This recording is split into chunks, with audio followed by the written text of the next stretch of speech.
17 minutes, vous êtes toujours sur Zik FM et Saint TV. Tout de suite, l'actualité sportive, c'est avec Pape Tamboupin.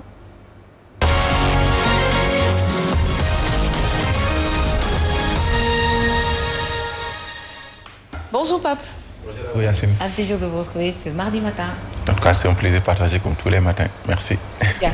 Alors, nous démarrons avec le Ballon d'Or. Lionel Messi, lauréat de l'année 2021 pour la 7e fois. Oui, c'est pour la 7e fois. En tout cas, un record absolu, Yacine, pour l'Argentin. C'est la 7e fois que Lionel Messi gagne le plus prestigieux des trophées individuels, le Ballon d'Or France Football. En tout cas, meilleur buteur de la Liga avec 30 réalisations et vainqueur de la Coupe du Roi avec l'FC Barcelone. L'attaquant de 34 ans a surtout remporté son premier trophée avec l'Argentine, la Copa América, cet été contre le Brésil. 1-0 en terminant meilleur joueur, meilleur buteur, 4 réalisations et meilleur passeur décisif, 5 du tournoi sud-américain qui est donc la Copa América. La Pulga a également marqué l'été dernier en rejoignant le Paris Saint-Germain après expiration de son contrat où il a inscrit 4 réalisations en 11 rencontres dont 3 en Ligue des Champions. Derrière Lionel Messi, Robert Lewandowski est deuxième vainqueur de la Bundesliga avec le Bayern Munich.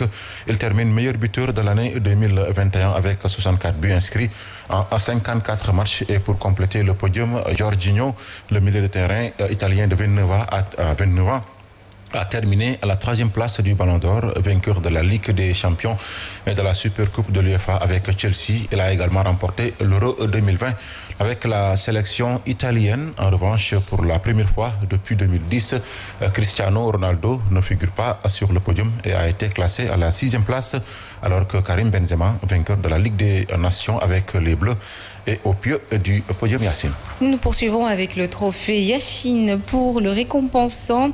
Le meilleur, justement, gardien revient à Donnarumma. Edouard Mendy se retrouve malheureusement à la 2e place. Oui, Gianluigi Donnarumma, le gardien italien de 22 ans, remporte le trophée Yachine, récompensant le meilleur gardien de l'année. L'ancien portier de l'AS Milan, aujourd'hui au Paris Saint-Germain, a notamment été élu meilleur joueur de l'Euro 2020 qu'il a gagné avec l'Italie l'été dernier. Auteur d'une saison exceptionnelle, le Sénégalais Edouard Mendy a terminé deuxième au classement du meilleur gardien au monde. Alexia Putellas, donc milieu de terrain espagnol du FC Barcelone, donc est sacré Ballon d'Or féminin. La capitaine des Blaugrana est ainsi récompensée pour sa très belle année 2021, au cours de laquelle elle a inscrit 33 buts et a délivré 19 passes décisives. Et Pedri, 19 ans, FC Barcelone, remporte le trophée Copa. Le milieu de terrain donc du FC Barcelone est le 3e jeune joueur à être distingué dans cette catégorie créée en 2018 après Kylian Mbappé et Matthijs de Ligt.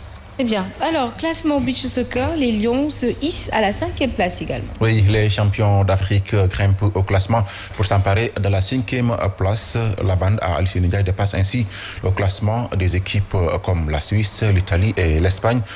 Aujourd'hui, en tout cas, le défi à relever, selon le coach Ngala Sylla, c'est de conserver le titre continental et d'aller en finale pour la prochaine Coupe du Monde de beach soccer. Suivons les explications de Ngala Sylla, le coach de l'équipe nationale de beach soccer du Sénégal.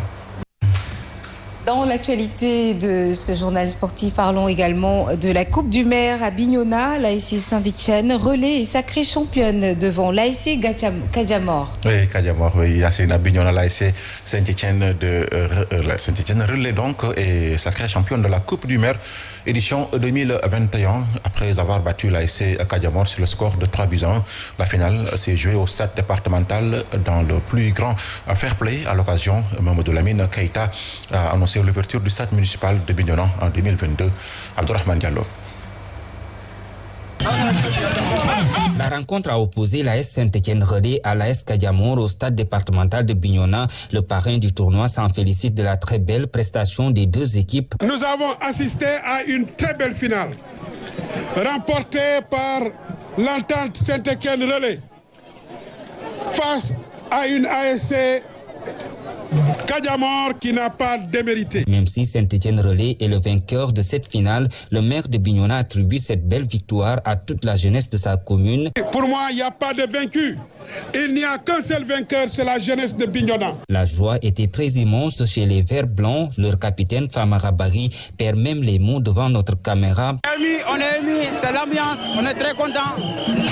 Vraiment, on est très contents. Mamadou Lamine Keita saisit cette opportunité pour annoncer la bonne nouvelle à sa jeunesse. Je souhaite que l'année prochaine, nous puissions organiser cette finale au stade municipal déjà terminé, avec des projecteurs allumés, avec des tribunes de plus de 1000 places. La rencontre a été sanctionnée par cette très belle image. Les deux capitaines soulèvent ici ensemble le trophée de la finale, une image qui, selon Mamadou Lamine Keita, symbolise parfaitement l'esprit du fair play. Abdourahmane Diallo, enfin le vainqueur de la finale de la zone 24, donc dans le décave de Bignona Yacine est connu. L'ASC 3B a été retenu par les instances du football au niveau du département de Bignona suite aux malheureux événements qui se sont produits lors de la finale jouée au terrain de Sindian et qui ont obligé l'arbitre d'arrêter le match. Parrain de cette finale, le maire de Sindian qui a enfin remis le trophée au vainqueur, s'en est fortement réjoui de cette issue heureuse. Yankou Bassagna est au micro d'Abdourahmane Diallo. Donc c'est un honneur pour nous. On attendait cela, on attendait que le comité